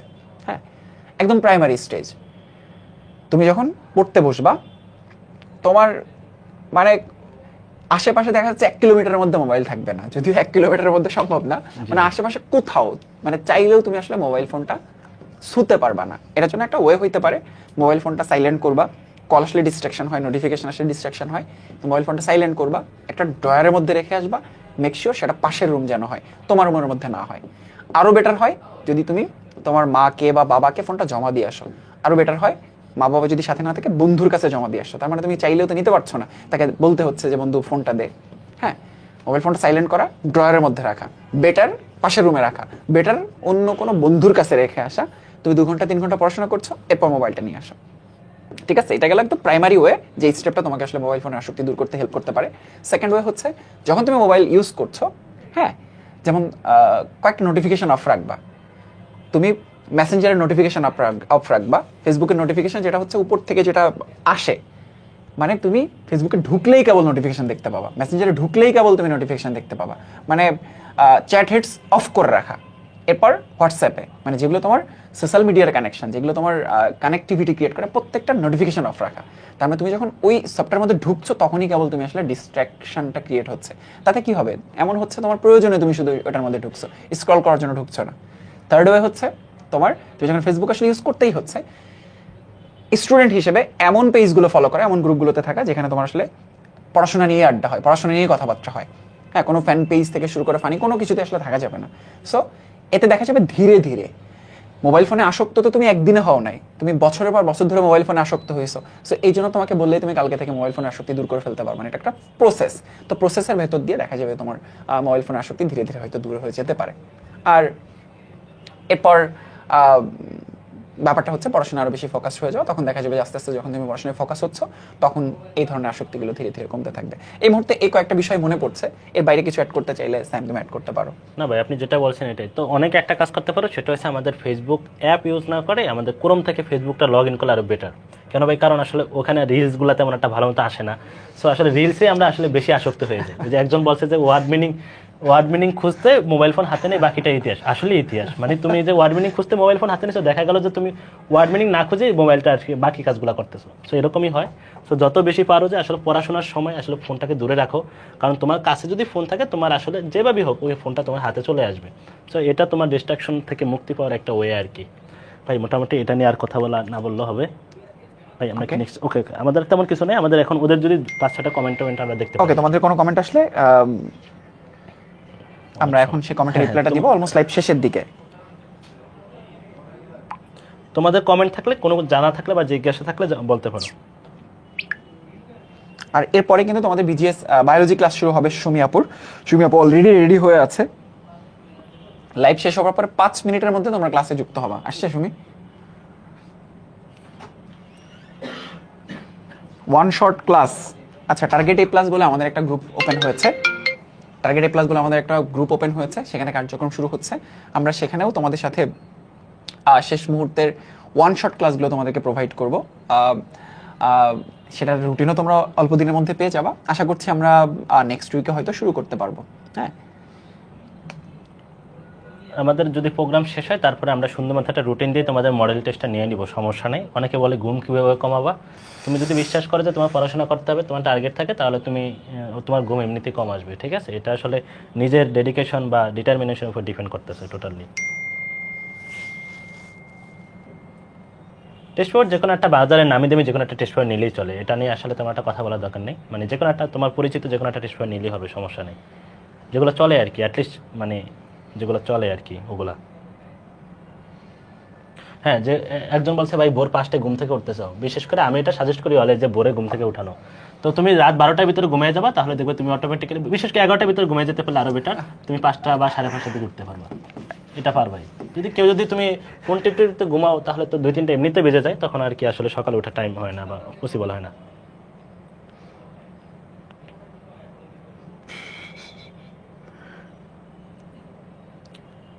একজন বলছে যে ভাই আজকে লাইভ দেখে অনেক মোটিভেটেড হয়েছি। তোমাদের ওই মোটিভেটেড করার জন্য আসলে বেসিক্যালি আমাদের এই মানে কি বলে এই কষ্ট বা এই পরিশ্রম, আমরা আসলে অনেক পরিশ্রম করছি। মানে বিহাইন্ড দ্য সিন তোমরা হয়তো দেখো নাই যে ভাই কি পরিমাণ পরিশ্রম করছে। লিটারালি 30 মিনিট এখানে দাঁড়াইছিল জাস্ট লাইভটা ওপেন হওয়ার জন্য। না, একসাথেই করছিলাম, যদিও পুরো টিমই করছিলাম পরিশ্রম। তোমাদের যেটাতে সমস্যা থাকে ওটাতে তোমরা আসলে ফোকাসড হবা, মানে এখনো তো অনেক সময়। তোমাদের মানে ওই জিনিসগুলো 1 মাস যদি তুমি একটা জিনিসের উপর ইফোর্ট দাও তাহলে ওই জিনিসটা তোমার সলভ হয়ে যাবে আশা করি ইনশাল্লাহ। আর আমরা ট্রাই করব মাঝে মধ্যে অন্তত মাঝে মধ্যে বলতে প্রতি মাসে অন্তত একটা করে হইলেও আমরা গাইডলাইন সেশন রাখবো। এখন একটু রেগুলারই রাখতে হবে অন্যান্য ব্যাচের মতো, যে লাস্ট মোমেন্টে আসলে তোমাদের এই ডিস্ট্রাকশনগুলো ক্রিয়েট হয়। সো আমরা আশা করছি যে আবারও তোমাদের সাথে এই লাইভগুলো কন্টিনিউ করতে পারবো। ওকে, আর তোমরা একটা কাজ করতে পারো, যেহেতু এটা মানে আমরা আজকে যে লাইভটা নিলাম এটা পাওয়ার প্লে প্রোগ্রামের জন্য কিন্তু লাইভ নেই নাই, মেজরিটি শিক্ষার্থীর কিন্তু এই সমস্যাটা আছে। সো তোমরা চাইলে আজকে লাইভের কাট অংশগুলো তোমাদের ফ্রেন্ডদের সাথেও শেয়ার করতে পারো, কারণ এগুলো তোমার ফ্রেন্ডদের জন্য অনেক বেশি ইফেক্টিভ হবে। বিশেষ করে এসএসসি 25 ব্যাচের সকল শিক্ষার্থীদের জন্য আজকে লাইভটা অনেক বেশি ইফেক্টিভ হবে। আমরা হয়তো পাবলিকলি লাইভটা নিতে পারতাম, কিন্তু লাইভটা আসলে প্রাইভেটলি নেওয়ার কারণ হচ্ছে তোমাদের বেশ কিছু পার্সোনাল প্রবলেমও ছিল, যেটা পাওয়ার প্লে প্রোগ্রাম কেন্দ্রিক। তো এই জন্য আসলে প্রাইভেট গ্রুপে আসলে লাইভটা নেওয়া। এক্সামে আসলে কি টেস্ট পেপার থেকে কমন আসে? কমনের তো কিছু নেই, তুমি জিনিসগুলো যদি ভালো মতো রিয়ালাইজ করতে পারো, বুঝতে পারো, তাহলে তুমি যে কোনো কিছু অ্যাপ্রোচ করতে পারবা, সমস্যা নেই। হ্যাঁ, তোমাদের আসলে অনেক রকম সমস্যা ছিল, আমরা অনেকদিন ধরে চেষ্টা করতেছিলাম, তো সকল সমস্যা আসলে কম্বিনেশনে আমাদের স্লাইডগুলো বানানো। এই স্লাইডের পরে আসলে তোমাদের আর কোনো সমস্যা থাকা উচিত না। অলসতা কমানোর জন্য যে সব কথার একটাই, যদি তোমার টার্গেট ফিক্স থাকে যে তোমাকে এটা করতে হবে, এটা ছুঁইতে হবে বা এটা টাচ করা লাগবে, তাহলে তোমার মানে যে কোনো ব্যাড হ্যাবিট তোমার দূর হয়ে যাবে। বা তোমার বাবা মাকে খুশি করতে হবে, এই জিনিসগুলো চিন্তা করবে রাতে ঘুমানোর সময় যে আসলে বাবা মাকে খুশি করতে হবে। ওকে, আমরা শেষ করতে পারি। হ্যাঁ, আমরা লাস্টে একটা স্লাইড আছে ভাই, এটা একটু আপনি একটু এক্সপ্লেন করে, মানে এই যে নামাজ রোজা করতে হবে, যে এখানে দেখেন ভাই, মানে এটা একটু I do inshallah be religious, believe in yourself। তো আসলে আমাদের সবাইকেই দিন শেষে আমরা কতটুকু ভালো করব, কতটুকু আসলে সাকসেস অর্জন করতে পারবো, সবকিছু ডিপেন্ড করতেছে আমাদের মানে আল্লাহ আমাদের জন্য কতটুকু রিজিক লিখে রাখছে, তাই না? তো খুব ইম্পর্টেন্ট যে আমরা যত কিছু বললাম এগুলোর মাঝখানে তোমাকে অবশ্যই যে ধর্মের রয়েছে সেই ধর্মের ইবাদত বন্দেগী করা, স্রষ্টার প্রতি বিশ্বাস রেখে কাজ করা। অর্থাৎ তুমি অনেক পড়াশোনা করেছো, এমন হয়েছে যে তুমি ধরো এসএসসি পরীক্ষার মধ্যে অসুস্থ হয়ে গেছো, হ্যাঁ, এমন হতেই পারে, বা তুমি যে কোনো একটা বিপদের সম্মুখীন হয়ে গেছো। তো আমাদের প্রত্যেকের জন্মের পর থেকে যেহেতু রিজিক নির্দিষ্ট, আমাদেরকে কতটুকু আমরা অর্জন করব সবকিছুই নির্দিষ্ট। তো আমাদের সাকসেস বা গোল অ্যাচিভ করতে গেলে আসলে পরিশ্রম করার পাশাপাশি, কনসিস্টেন্সির পাশাপাশি আসলে নিজ নিজ ধর্ম অনুযায়ী প্রেয়ার করাটাও খুব বেশি ইম্পর্টেন্ট। তো আমার মনে হয় অনেকের ডিস্ট্রাকশন, মোবাইল ফোনের আসক্তি, অনেক পড়াশোনা করতেছি কিন্তু আগাইতে পারতেছি না, হ্যাঁ, এটা একটা মেজর কারণ হতে পারে যে হয়তো আমরা প্রপারলি স্রষ্টাকে স্মরণ করছি না। হ্যাঁ, তো আমার মনে হয় যে এটা বারবার বলার কারণ এটাই যে আমরা যাতে এটাকে ভুলে না যাই যে সব কিছু আসলে মানুষ আমাদেরকে দেয়, সব কিছু আসলে মানুষের উপর ডিপেন্ড করতে হবে সব কিছুর জন্য। সব কিছু দেওয়ার মালিক আল্লাহ, আমাদের কি হচ্ছে, কি অ্যাচিভ করবো, সব কিছু আসলে আল্লাহর পক্ষ থেকেই নির্ধারিত। হ্যাঁ, তো আমরা পুরোপুরি যে কোনো কিছু অ্যাচিভ করার জন্য মানুষের উপর ডিপেন্ডেন্ট হয়ে পড়বো না, আমরা সব কিছুর জন্য অপরের উপর ডিপেন্ডেন্ট হয়ে পড়বো না। সো ওই বিশ্বাসটা নিজের মধ্যে ধারণ করা আর ওই অনুযায়ী প্রেয়ার করা, আল্লাহর কাছে চাওয়া যে আমার এই সমস্যাটা হয়েছে, আল্লাহ তুমি এটা সমাধান করে দাও। আমার মনে হয় যে এটা তোমার একটা সেলফ বিলিফ দিবে, একটা কনফিডেন্স দিবে, এবং এই বিশ্বাসটা তোমাকে অনেক কিছু অটোমেটিক্যালি অ্যাচিভ করতে হেল্প করবে। ওকে, সো আসলে ধার্মিক হলে ভাই আসলে আমাদের নিয়মানুবর্তিতা বলি বা যত ডিসিপ্লিন বলি এগুলো অটোমেটিক্যালি চলে আসে। যে যত বেশি ধার্মিক আমি দেখছি তত বেশি ভাই ও মানে লাইফে সাকসেস বা মানে নিয়ম কানুনগুলো খুব ভালো মতো আর কি মেনটেন করতে পারে। সো তোমাদের দিক থেকে যে ধর্মে আছো তোমাদের এই জিনিসগুলো প্র্যাকটিস করা উচিত, প্র্যাকটিস করা আমাদের বিশ্বাস যে তুমি লাইফে ভালো করতে পারবা। আচ্ছা, আর হলো তোমাদের একটা ছোট্ট একটা কথা বলতে পারি, সেটা হলো যে আমাদের শেষ মোমেন্টে আমাদের এরকম একটা কিছু আসতে যাচ্ছে বা আসবে, যদি সবকিছু ঠিকঠাক থাকে, তো যেটা তোমাদের জন্য আসলে পড়াশোনা অনেক ইফেক্টিভ। তো আমাদের সাথে থাকো। আর হলো গিয়ে যদি পারো, যদি এই জিনিসগুলো তোমাদের হেল্পফুল হয়, আমাদের মানে প্রোগ্রামটা তোমাদের বন্ধু বান্ধবদেরকে একটু কাইন্ডলি জানাও। হ্যাঁ, এখনো যেহেতু 3 মাস সময় তোমার, মানে কেউ যদি কামব্যাক করতে চায় খুব ভালো সময় মানে কামব্যাক করা যাবে আর কি। সো তোমাদের প্রতি রিকোয়েস্ট থাকবে যে আমাদের জিনিসগুলো যদি ইফেক্টিভ মনে হয়, আমাদের class, lecture, exam, practice sheet সব কিছু মিলে যদি ইফেক্টিভ মনে হয় অ্যাকর্ডিং টু মানে পেমেন্ট, তাহলে তোমরা তোমাদের ফ্রেন্ডদেরকে সাজেস্ট করতে পারো, এই আর কি। সো ওভারঅল মোটামুটি আমাদের আজকে এই প্রোগ্রামটা কেমন লাগলো বা জিনিসটা তোমাকে কতটুকু হেল্পফুল করলো বা তোমাকে কতটুকু মানে মোটিভেটেড করলো, সব কিছু আমাদের আর কি বন্ধু পার্ষদ স্কুল গ্রুপে জানাইতে পারো, আমরা অবশ্যই সেগুলো চেক করবো। ওকে, সো তোমাদের সুমি আপু এসে ধারে আছে, আমরা এখানে শেষ করতে হচ্ছে। আবার কোনো একটা প্রোগ্রামে তোমাদের সাথে দেখা হবে ইনশাল্লাহ। এই তো ভাই। ওকে, আল্লাহ হাফেজ। ওকে, আল্লাহ হাফেজ। আসলে কথা বলতে বলতে সময় হয়ে গেছে ভাই, 1 ঘন্টা।